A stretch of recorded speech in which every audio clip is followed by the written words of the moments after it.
Welcome to the Chinese-Canadian Museum's podcast, The School Room. I'm your host, Melissa Lee, CEO of the museum. Thank you for joining us. Today, we are thrilled to have Shelley Niro join us on The School Room.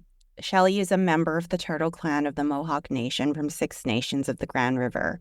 She is a filmmaker, photographer, and visual artist whose work focuses on themes of identity and challenges stereotypes and colonial representations of Indigenous peoples, especially Indigenous women. Shelley is the recipient of several awards and accolades. She was named the recipient of both the Governor General's Award in Visual and Media Arts and the Scotiabank Photography Award in 2017, and holds an honorary doctorate from the Ontario College of Arts and Design University.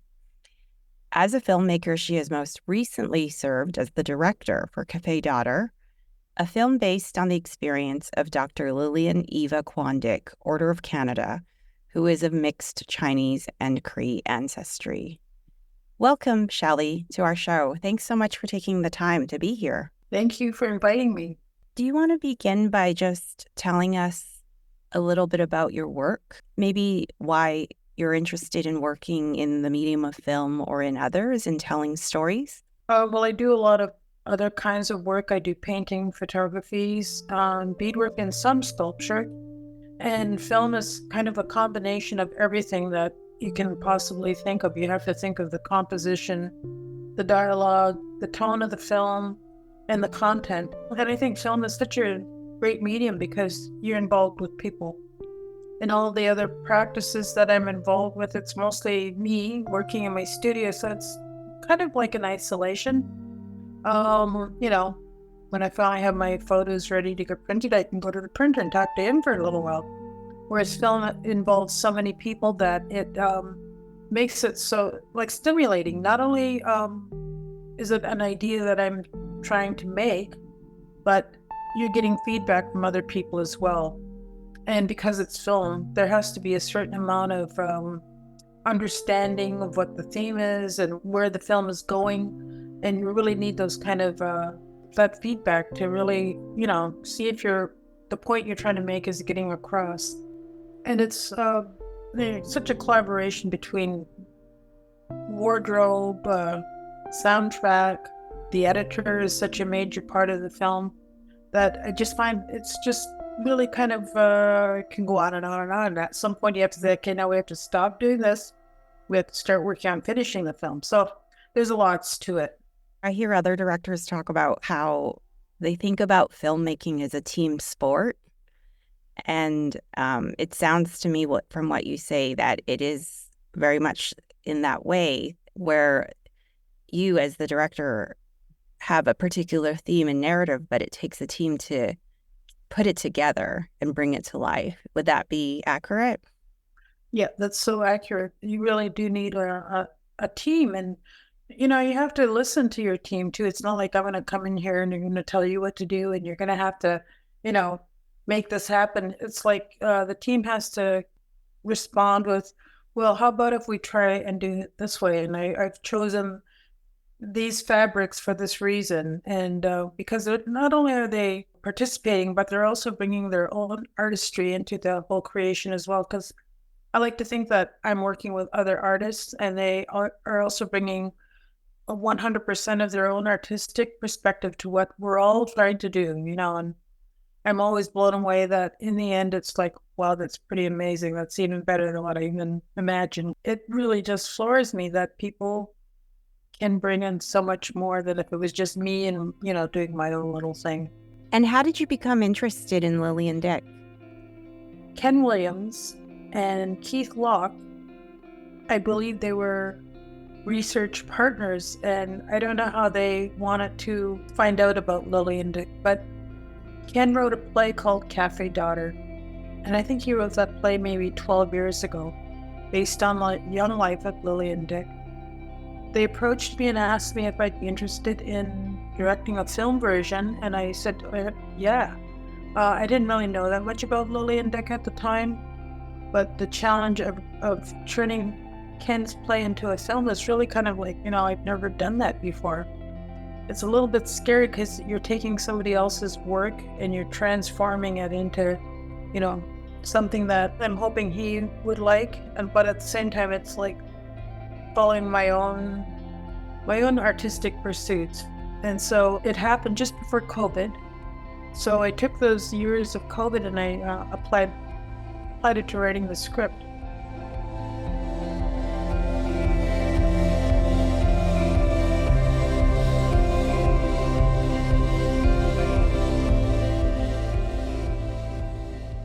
Now in the play version, it's a one-woman play, and the character of Yvette starts at the age of 10 and she becomes 16.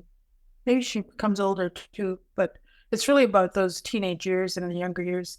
Right. And she told me that she had a brother, but his character wasn't in the play.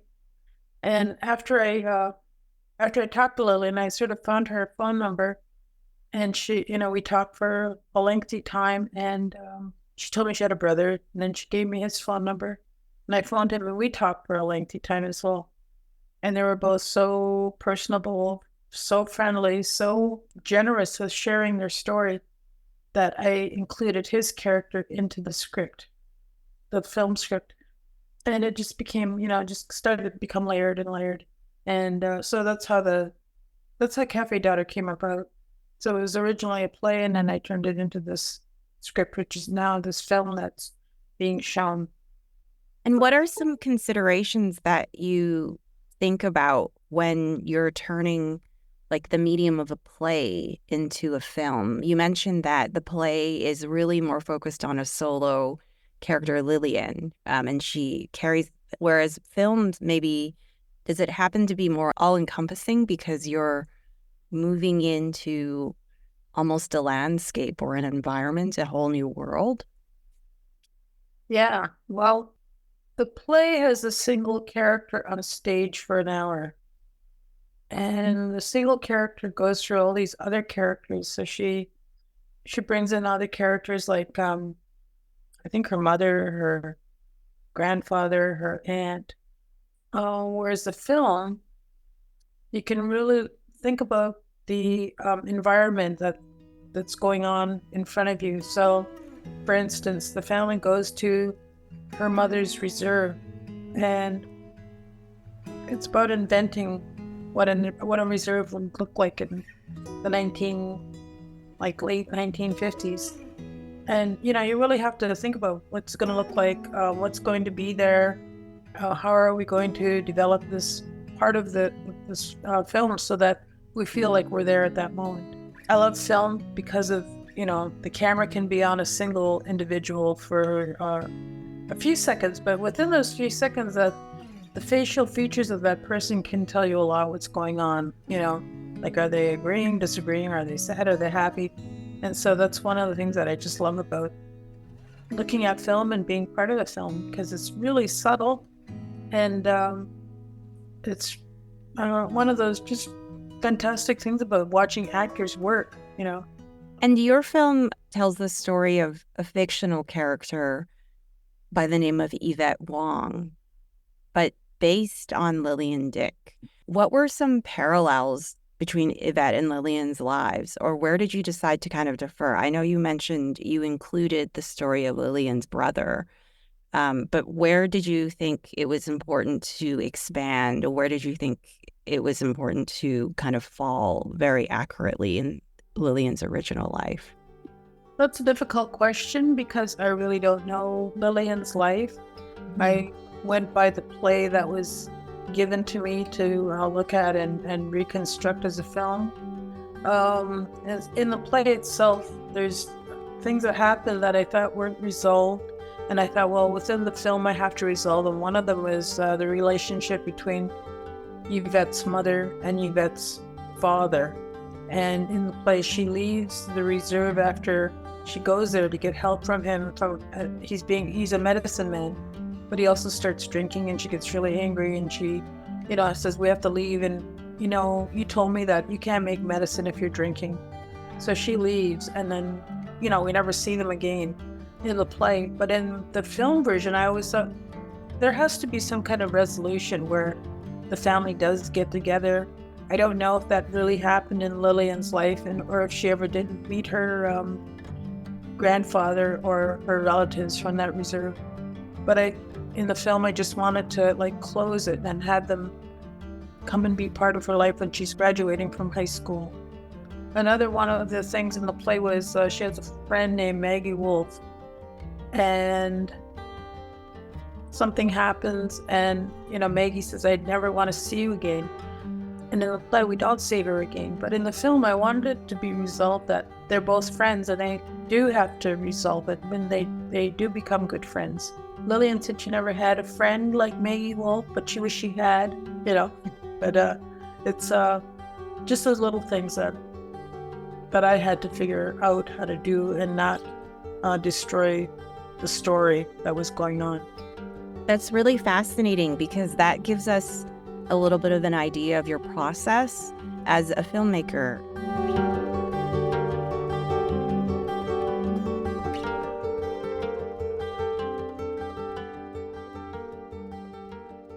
I guess this is a more general question because it's what we've been exploring in the museum as well. As you know, we only opened less than a year ago. We've been really exploring Chinese Indigenous stories and the interrelationship, the intermarriage, the interculture and interwork between the Chinese and Indigenous in Canada.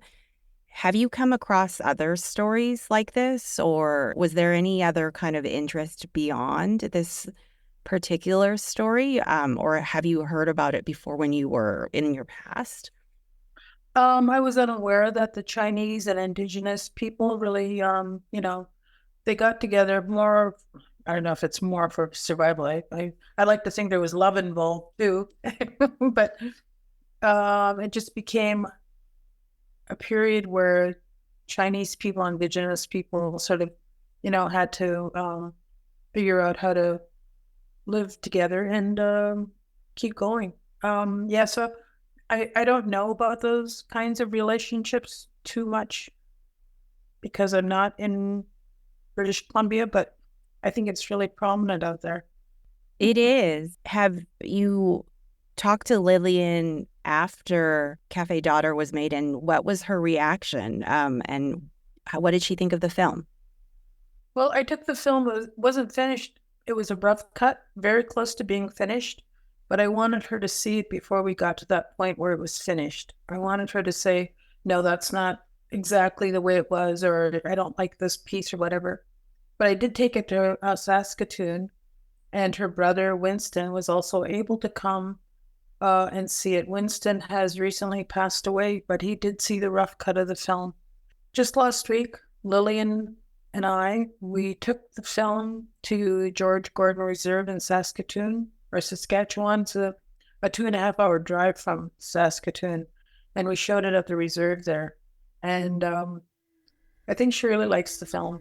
I think it really, it touches her heart.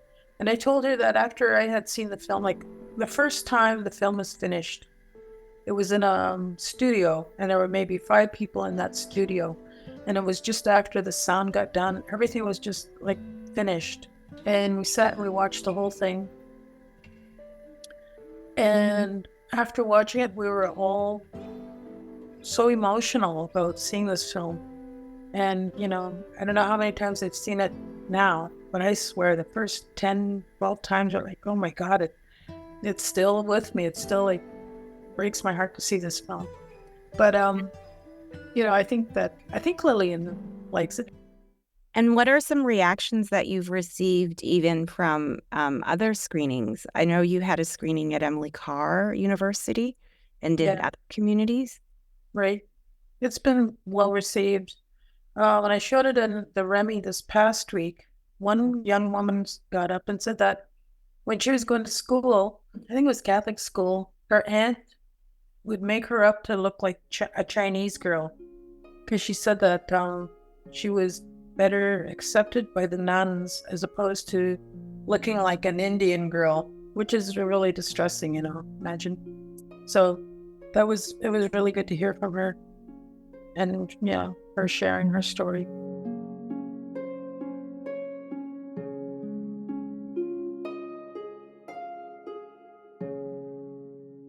Maybe we can switch gears and hear more about your solo exhibition coming up in Vancouver. I know that you have an exhibition, 500 Year Itch, coming up at the Vancouver Art Gallery. Well, I'm going to Ottawa this Sunday because it's going to Ottawa first, and then it's going to Vancouver. I'm very excited. Kind of scared, you know. It's been such a great experience with this exhibition. 3 curators worked on getting it together for like 7 years before they put the exhibition on. So it's them deciding what work to choose, how are they going to put it into the gallery space and kind of make sense of all the work. But it's it's kind of exciting and kind of when you look at work, it's really like opening up a Pandora's box of memories. It's like, oh yeah, I remember that so well. And it's like you're walking through my own history again. Which curators organized it? Melissa Bennett from the Art Gallery of Hamilton, Greg Hill from the National Gallery of Canada, and David Penny. He was with the National Museum of the American Indian in New York. That's great. So is it also going to the United States as well? I was in New York last year. Right. Yeah. But I don't think it'll go to the States now. You never know. You never know. Thank you so much, Shelley, for coming on our show. Oh, thank you. Thank you for asking me. And good luck. Thank you. Okay. So for those that are interested in learning more about the shared history between Chinese Canadians and our Indigenous hosts since first contact in 1788, we highlight some of those intercultural stories in our Odysseys and Migration exhibition, and we are hoping to further understand Chinese and Indigenous relations and amplify these stories in the Chinese Canadian Museum.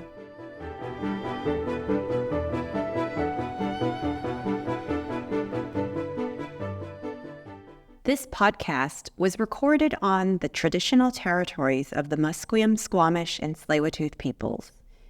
We invite you all to reflect on the territories that you're on and the host nations. To learn more about the Chinese Canadian Museum and book tickets, visit us at ChineseCanadianMuseum.ca and follow us on Instagram at CCMuseumBC for updates. The School Room is presented by the Chinese Canadian Museum, hosted by Dr. Melissa Karmen Lee, and produced by Rosalie Gonawan. Production is supported by Noah Taylor and the Walrus Lab. The theme music and original audio was created by Joshua Young, and graphic design is by Studio Pian Pian He and Max Harvey. Stay tuned for next month's episode of The School Room, available wherever you get your podcasts.